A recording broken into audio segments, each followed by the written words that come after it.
Достар, қалайсыздар? Біз досым екеуміз көп жылдан бері Майнкрафт түсіріп келеміз. Ал сол Майнкрафттың тарихын білесіңдер ме? Білмесеңдер айтайын, ол үшін парақшаға тіркеліп, лайк басыңыздар, мен бәрін айтамын. Олай болса бастайық. Майнкрафтты 2009 жылы Маркус Перссон, Нач деген швед бағдарламашы жасаған. Алғашында ойын өте қарапайым болды, тек блоктарды қойып, бұзып, әлемді зерттеуге ғана мүмкіндік берді. 2009 бета нұсқа. Ойынның алғашқы нұсқасы шықты. Ол кезде креатив режим ғана болды, мобтар жоқ еді. Кейін survival тірі қалу режимі қосылды. 2010 Creeper пайда болды. Бұл жылы ойында Creeper, Skeleton сияқты мобтар қосылды. Түнде зомби пайда бола бастады. Multiplayer көп адамдық режим іске қосылды.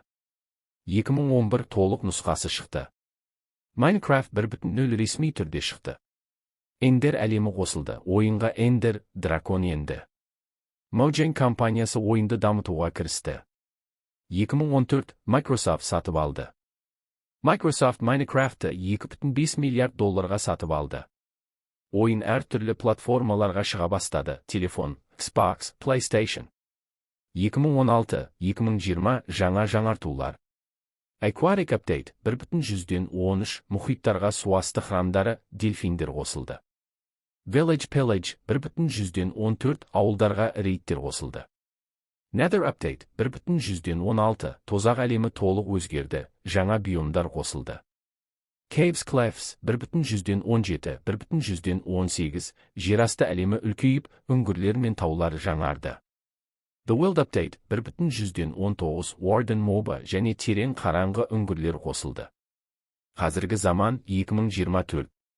Майнкрафт әлемдегі ең көп сатылған ойын болды, 300 миллионнан астам копия сатылған. Ойыншылар саны 140 миллионнан асты. Жыл сайын жаңа жаңартулар шығып жатыр. Майнкрафт дамуын жалғастырып келеді. Келесі жаңартудан не күтесің?